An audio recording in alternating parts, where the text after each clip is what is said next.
DogWorks Radio is sponsored by Alaska Dog Works. Check out their website at alaskadogworks.com. From DogWorks Radio Network, sponsored by Alaska Dog Works, professional canine training center in Anchorage, Alaska. This is the DogWorks Radio Show, committed to families and their dogs to build lifelong and fulfilling relationships. Visit our website at dogworksradio.com. DogWorks Radio is part of the one and only 24-hour internet radio network dedicated to dogs. Now, here are your hosts, Robert and Michelle Forto. Hello and welcome, everybody. This is Robert Forto, and you're listening to DogWorks Radio here on KPRF 89.7 in the Mat-Su Valley. RadioFreePalmer.org is our live streaming site. You can find all of our episodes over on dogworksradio.com. Make sure you check us out on social media, searching for DogWorks Radio. And today I have a returning guest. His name is Chris Fuller, and he is the CEO and founder of a company called Influence Leadership, influenceleadership.com. And he's doing some really cool stuff, and I'm glad to have you back, Chris. It's been 10 years since our last conversation. Welcome back to DogWorks Radio. Thanks so much, Robert. Great to be back. Thank you so much for having me back, and love being with you. You're a lifelong learner. I mean, every time I follow you on social media and check some stuff out, you've got another degree, another learning piece. So love the fact that you're a lifelong learner and love to collaborate with you. I love it, and I absolutely love what you do. You and I met for the first time up here in Alaska. I showed up to one of your conferences. It was right before the Iditarod start, and we're going to talk a little bit about that book today, but you have a brand new book coming out called Inspired Leadership, and we're definitely going to jump into that. But before we do, Chris, can you tell our listeners a little bit about who you are and what you're all about, please?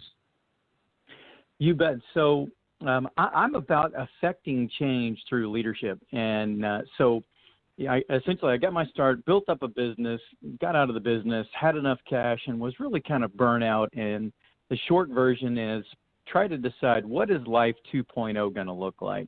I've grown the business, but really even in growing the business, what I love the most about it is developing people, growing people, setting the strategy, and then seeing people blossom. So I made a strategic decision to reboot life and to make my passion my full-time career. Bought an instructional design company, started taking a little-known author named John Maxwell. That's facetious, one of the largest leadership authors of all times. And we started helping him, contracted with him to take his books and turn them into corporate training. And then over the time, developed my own intellectual property and really have just sort of worked on changing leadership, eradicating bad leadership at every level. And the passion is about taking organizational effectiveness, strong operational principles, and combining them with this servant-based leadership mindset that ultimately delivers a great organizational output in a way that doesn't burn employees out.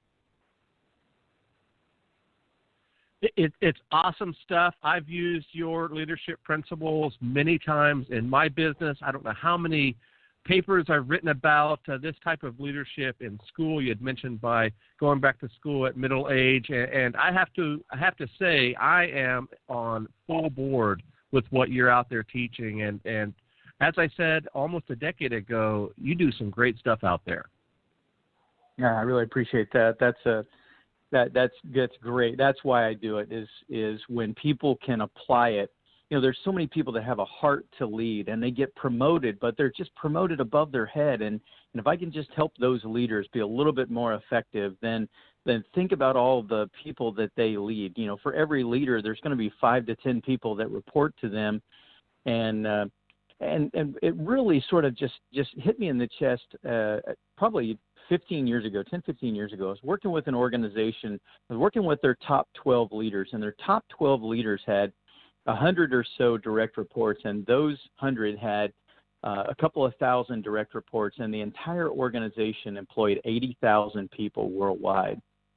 And when it dawned on me that by working with the 12, I can impact the 85,000, but not just the 85,000. I mean, how many of us go home stressed and we carry that stress back home? How many, relationships are impacted because of poor leadership and operational struggles that you just don't have the relational capacity when you come home because you're so blown out because of the leadership style and some of the organizational bureaucracy and ineffectiveness. And it just hit me that I'm touching 400,000 lives by changing the leadership style of 12. Right. That's powerful stuff. And whether it's a company like you had mentioned where it's, multiple thousand or even just the mom and pop with a couple of employees, these systems work because it's based on those proven principles, as you mentioned, that servant-based leadership. It just works, doesn't it? It does. It's either going to be autocratic or what I love doing, Robert, is I love flipping the org chart. I love the inverted org chart model. Built it into this new book coming out that essentially says, the customer should be at the top of the org chart, and then the people that serve the customer should be next in line, and then supervisors should help the people that serve the customers, and then managers should help the supervisors that serve the people. And really, the invitation to leadership is not an invitation of privilege, but an invitation to serve, in my opinion. I like it. That sounds like a great organizational model for sure. Chris, if we could jump into asking some questions about sort of this leadership change, what is one of the biggest shifts you've seen in your career? It kind of comes and goes in cycles in the way that businesses are operated or led. What do you think has been that major shift, in particular with the different generations of leaderships that's coming on, and the kind of the makeup of companies? What are you seeing the changes right now? The changes is that the generations coming in, the millennials, they want participative leadership, not command and control. This generation, the misnomer about this generation is this generation doesn't have a work ethic. And Robert, my opinion is this generation has an amazing work ethic if you will tie it back to a compelling why. Unless you have a compelling why within your organization, there's no reason. They are skeptics about, corporate America, and they're skeptics about why should I work for the man for 30 years only to get cast aside. And so, they are very independent, and they are focused on if you have a mission that is worth unlocking their discretionary effort, they are on their phones all the time. They are doing activity all the time. They will do that activity for you. But you've got to get away from this, we're going to serve the corporate bottom line, into we are going to have an amazing organization, and the social consequence or the larger impact of our organization is X. And if you don't lead with purpose-filled, passion-fueled organizations and the why, then your people have no reason to unlock that discretionary effort. So it's really this collaborativeness and this purpose-filled, passion-fueled, mission-minded that really has to be first place in the organization. Well, excellent stuff. And for folks that are listening now, you're probably thinking, my goodness, what are we listening to? This is a dog podcast, and we're going to get into that in just a second. But I'd love to get this background and kind of the build-up to the Iditarod leadership model that you and I met over several years ago. But another question, you had talked about that kind of shift with the millennial generation. I think you and I are pretty close in age in terms of, when we went into the workforce and we kind of saw what was happening back in the day. But all of a sudden, things have really changed in the last decade or two, where it's a different type of workplace. What do you think the catalyst of that was? Was it the internet? Was it phones? Was it how they were brought up in their childhood? It just seems so much different than the way I was brought up in, kind of corporate environments and things like that, as well as my parents too. Yeah. Robert, I got to say, for those of us who are of a certain age, I get sometimes I get more tenured leaders complaining about the younger generation, and my tongue in cheek, my sarcasm is I'm fluent in sarcasm. My sarcasm is, well, who raised these kids? Right. We raised this generation that we told them that their opinion matters. We told them that they have a voice. We told them that, and everything that we built into this generation, they're now coming back, and it's coming full circle where they want this participation. They want this collaborativeness. And, many times the homes are centered around the children, and that I believe came full circle to where the home being centered around the children, now it comes into the workplace, and they expect the workplace to be centered around them as well. I agree with you fully, for sure. So let's jump over to Iditarod Leadership. And I reached out to you, I don't know, a couple of weeks or so ago. I saw that you're finally doing an audiobook for the highly popular and highly successful Iditarod Leadership book that you published almost a decade ago. Let's jump into that. For folks that are not familiar with Chris's work in Iditarod Leadership, it's an entire leadership model based on the premise or the parable of a sled dog team. Can you describe that a little bit better for me? You bet. The beauty of the Iditarod race hit on so many practical applications back to organizational effectiveness that I fell in love with the model.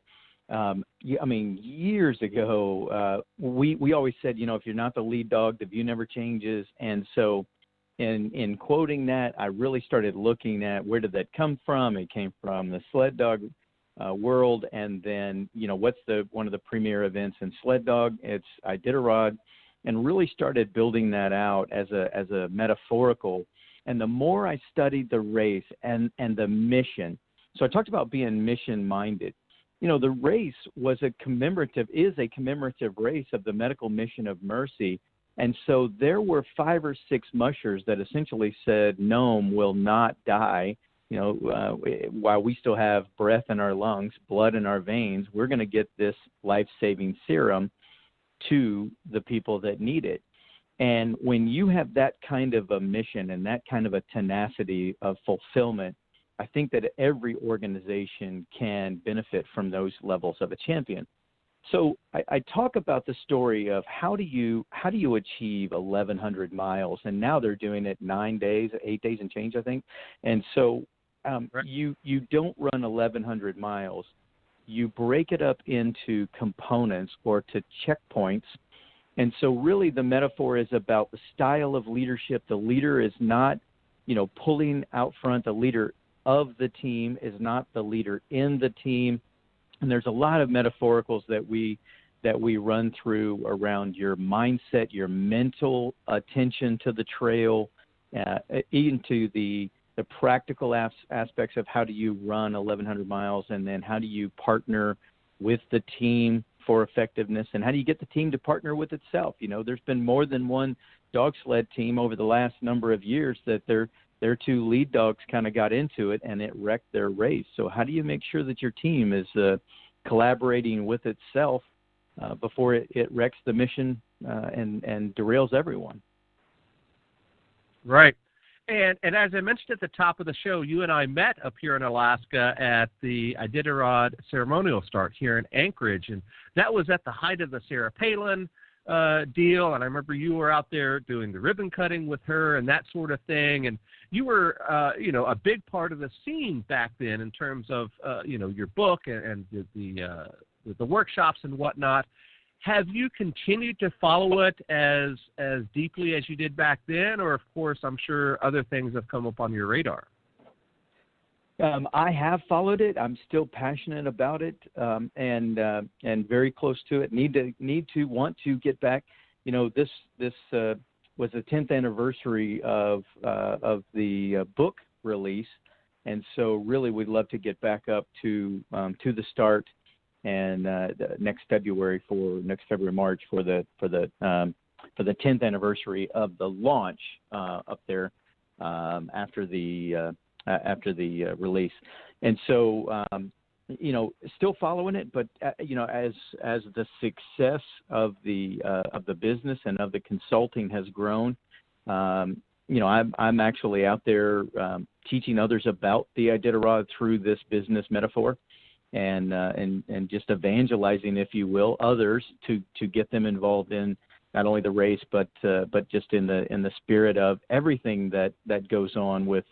And watching it with a keen eye, right? The veterinary staff at each and the support levels and caring for the teams and all that. It's just more resonant now with me than it's ever been.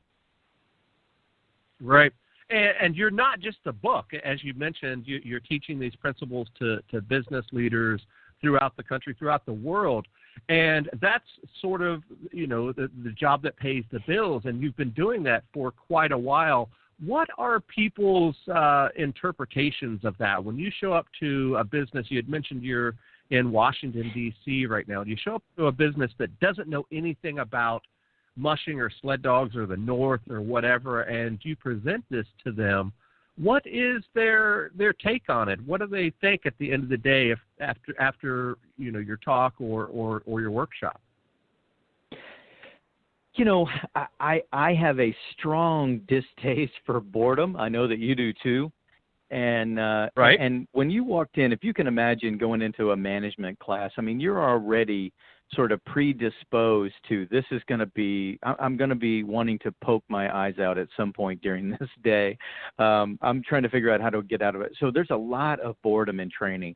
And so when I come in and we really have this powerful open, and we share the principles, we really just transport the audience into rural Alaska for some of the race. And before they know it, they are transported mentally, emotionally into some of these pieces. And then we start weaving in organizational principles to bring them back. And there you can see their mind is just kind of blown by, wow, this stuff is sticky.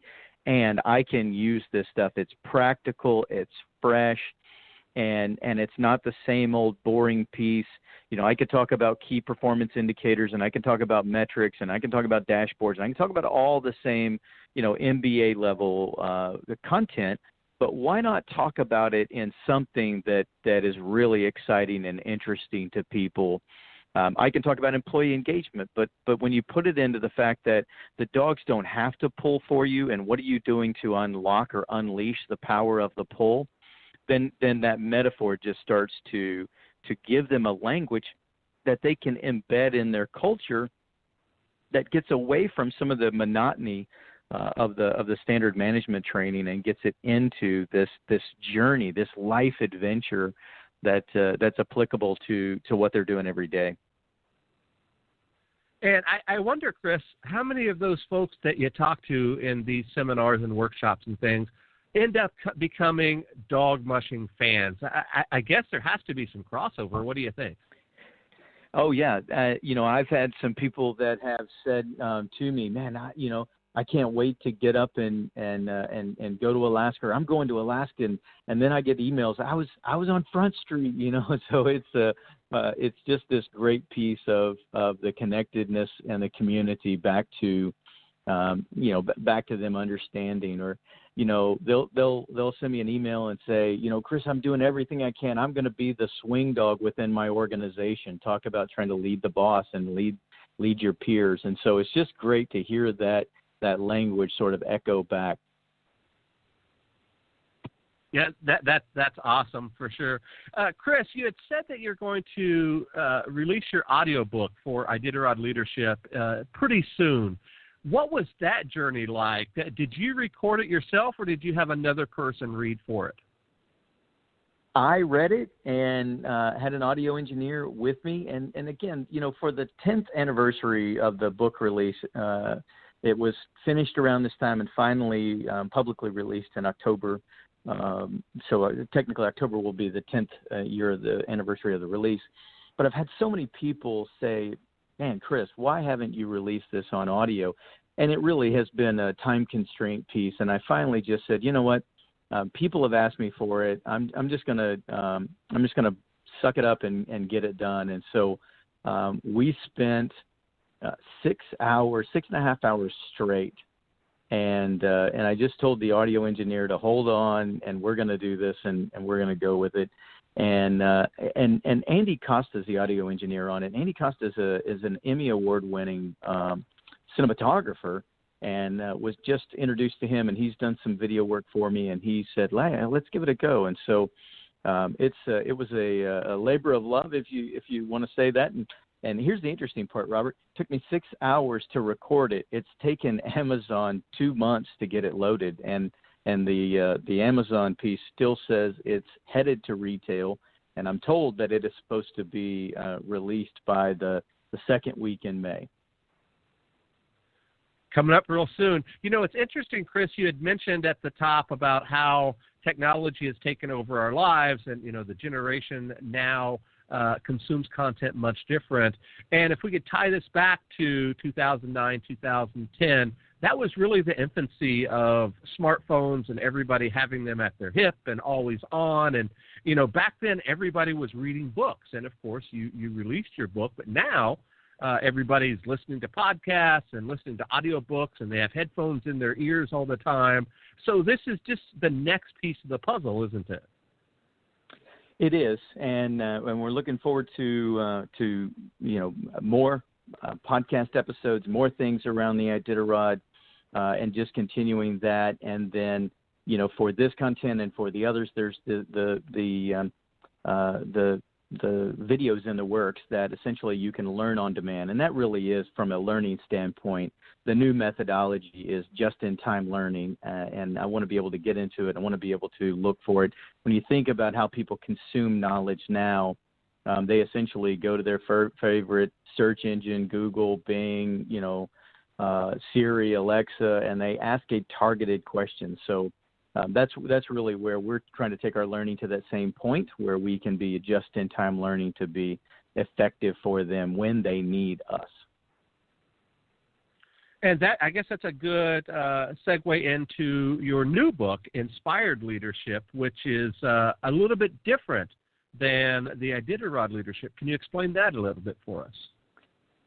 Yeah, so I love, Robert, I love the metaphorical. I love the business principles put in a story. So they call it business fiction. I love doing that, but from a marketing standpoint, the market doesn't really consume. The marketing statistics says business fiction is not as sellable as just straight writing. So when I started Inspired, I really wanted to do it metaphorically. I had so this wraps around sort of some concepts of another metaphor. Robert, I don't even know if I told you this, but I went to base camp at Everest. And so I had a consulting gig in India. And so after that consulting gig, I bought a plane ticket to Nepal and Kathmandu, and then chartered a helicopter to take me through the deadliest airport in the world, which is Lukla, and then drop me into base camp. And so I talk about this inspired adventure, and how do you get to the heights? How do you get to the summit? How do you get to the utopia? Whatever that is, you've got to be called towards that summit. And I felt like I was called towards the summit of Everest, but I didn't have the planning. I didn't have the tenure to be able to spend a year really getting ready to climb Everest. So at least I got to base camp. So the inspired piece really is a metaphor again. It is an acronym, and the inspired model is the IN of inspired is for you to be intentional. So if you want inspired results aren't going to happen on accident. They're going to happen on purpose. Anything that you do needs to be, again, on purpose. It needs to be intentional, and that's a key piece. So if you want inspired results, if you want an inspired life, you have to live on purpose. You have to live intentionally. You have to lead intentionally. And then the S of inspired, so that's the IN, The S of inspired is this service-based mindset. Are you living your life in service of others, or are you living your life self-centered? And so the best that we can do in life is to live for others, to give value to others, and to leave this place a better world than we found it. And that comes into that servant leadership and focusing on that. The P of inspired is passion or purpose. What are you doing with that passion or purpose? If you're a zombie in life, that's a real tough spot to be in. So we've got to re-energize, re-engage people and leaders at every level. The I is more of a business concept where we teach about integration, to be fully integrated with the people and the process and the systems. It's a pretty deep piece, so I'll leave that one at a surface level. If you want inspired results, you've got to be real and you've got to be relational. So the R of inspired is the ability for us to be authentic and to be real and to learn the relational components that help us to get along with people. And, one of my mentors said, if you can't get along, no one's going to go along with you. I think that's a key piece. The E is execution. So how do we execute with excellence? So if we want an inspired result, we have to be able to execute with excellence. And that means we've got to focus on our operational tendencies. And then there's, again, some real heady stuff in there for organizational consulting. But then we wrap it up in the D, and the D is, it's not going to happen overnight. It needs to develop. We need to develop the growth mindset that you have, Robert. We need to build that into every employee at every level and every leader at every level. Because I say all the time, if you're a leader and you're not learning, you won't be a leader for long. The market will leave you behind.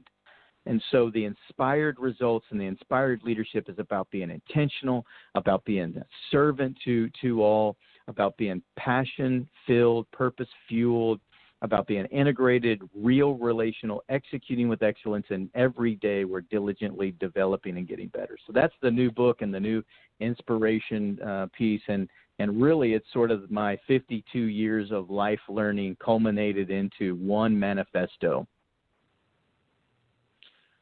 Wow, Chris, I have to say you're in my wheelhouse with that, and we had mentioned that I had gone back to school several years ago. I went back for a second degree in 2014, I guess it was, and I entered school in an outdoor leadership program. And I just, as you say this, I just see all of the students that were in my program just absorbing everything you said. It sounds just like what they strive for, what their passions are, what their visions are for the future and what they want to do. And we had talked about that kind of new generation of leadership. I think this is going to hit them right on the head, especially as we had talked about the different types of business, especially these kind of social entrepreneurs that are really hot right now. This get out and do good things for the world. Of course, that's happened for years, but this new generation has really taken that by storm, haven't they? They really have, and I think that like a Tom Shoes. I mean, do you have a brand that people are foaming at the mouth about? They just can't get enough of it. Like a Tom Shoes. Do you have a mission? Even if you are a corporation, what are you doing? Can you throw off 5 to 10% of your profitability to impact the world in a positive way? Is it all about the stakeholder satisfaction, or is there a way that we can all do this and at the end of the day have that give back piece of our lives and of our corporations, of our organizations, that ultimately says, you know what, we're doing this, we're doing good business for the good of all. It really comes down to that conscious capitalism concept that I'm loving it. I'm passionate about it, and just gonna continue to shout it to the rooftops. And I think it's a great platform. You had mentioned campaigns like Tom Shoes. I'm thinking of like Bombas Socks. They do something very similar with that. They build up their brand based on the part, you buy a pair of socks, we're going to give another pair to the homeless or something like that. And people have just eaten that up. And there's all sorts of examples of how that sort of business and that sort of kind of leadership model is really changing the world as we see it, isn't it? I love it. Again, a mission-minded, passion-filled, purpose-fueled, it unlocks the pull in on all of us. All of us want to make a difference. We want a life adventure. Nobody goes, hey, I want a job. I want to make impact. I want my life to matter. And if you can build your business and tie it back to a social impact, you're going to have all the employees that you want and need. And then all we have to do is make sure that your business operates in its top functionality, and we're going to see some true, real, amazing impact from your organization. The true meaning of building a culture in a business, I think, is what folks like you are out there trying to achieve. Is that right? I believe that this is full circle. We went from we went into a couple of times periods of what people are calling corporate greed, and I think that this is that full circle play that says, what's it all for? Because you're not going to take it with you, and so at the end of the day, let's leave the legacy. What's going to be on that tombstone that essentially says, man, I'm really glad that these guys walked this earth, because without them, we would not have had this level of impact. So let's do a longer play, a world impact, social impact, a community impact that essentially says, man, this person's life mattered, not just for zeros behind a bank account, but truly for the social consequences and the community impact. So, Chris, we have a couple of minutes left, and I have to ask what's next in the pipeline aside from inspired leadership. You talked about sort of a decade or so in the making with Iditarod Leadership and the release of the audiobook and all of the programs and seminars and talks you've given based on that. And here we come with kind of a new model with Inspired Leadership, which is going to hit the ground running pretty soon. What else is in the pipeline? What else is coming up? What is that 5-10 year plan? I can't imagine you slowing down anytime soon. Well, the challenge, Robert, is to scale, to continue to scale the organization, and to acclimate to make a larger impact. And really, what I'm looking at down the pike is we're looking at licensing our content. So if somebody wants to be essentially a licensed consultant for the Iditarod concept, or a licensed consultant for the Inspired concept, that ultimately we can get the training materials. And I recorded 48 videos for the Inspired content, and looking at storyboarding out the Inspired or the Iditarod concepts to put some learning videos behind that. And really, that's really what I'm looking for, is the expanded impact that's going to come from our organization. An army of one or an army of three is insufficient to have the impact on life and others that I want to have. And so it's time to tighten up the train the trainer materials and all of that, and get the licensing material into the hands of great folks, and let them impact their communities with it, so we can make a bigger impact. So for all of our dog friends that are listening, I promise you, if you check this stuff out, you can see it related in your business, in your world. It matches almost perfectly, whether you are that small business owner, the mom and pop that are running the little shop on the corner, or a multinational corporation. This stuff works. I am definitely a believer in it, and give it the highest of testimony. This guy definitely knows what he's talking about, and I consider you one of my mentors for sure, and I think that you do great stuff, Chris, and I'm so glad to have you back on the show. Robert, that's an honor. That's the highest honor somebody can say is, man, I'm learning from you, and that comes full circle. The knowledge that I have gained, if I can find a way to give that back, and others are saying, hey, that's made an impact, that's fantastic.